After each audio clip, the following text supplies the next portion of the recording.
you're experiencing burnout, the worst thing you can do is completely shut down and rest and watch Netflix 24/7 like there's no tomorrow.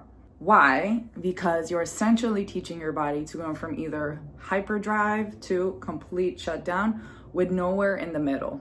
We experience emotions on a spectrum, always. If you're experiencing burnout, it means your fire, your passion, your energy is burning in a direction, in an area that does not suit you anymore. It's not serving you. It worked for the last 2-3 years, but it's clearly not bringing you joy anymore. And so when you invest all that energy into somewhere that doesn't fill your own cup anymore, you feel depleted. And what does the body want to do when it feels depleted? It wants to stop moving. And if you do that, you're only teaching your body to be in the extremes, either repressed or completely burning out. So what we want to do instead is see how can we be agile? How can we do a little bit of agility training so that the body understands there's a full spectrum that we can live on and play in and not stay in those stuck extremes.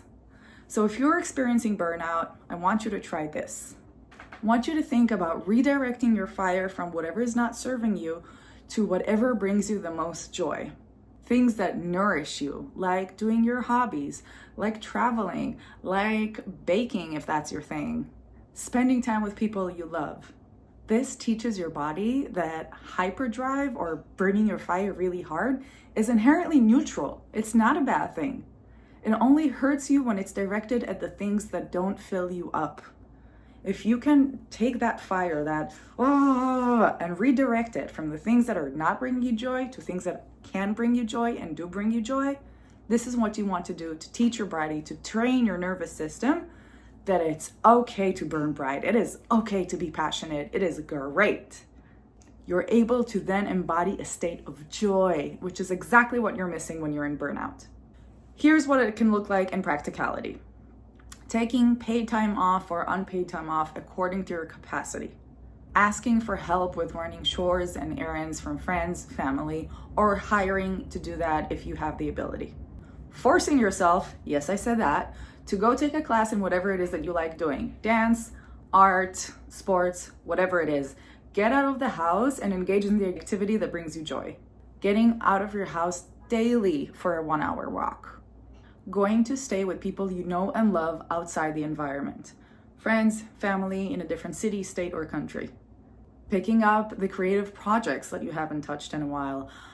I know that during burnout, it feels like the last thing you want to do.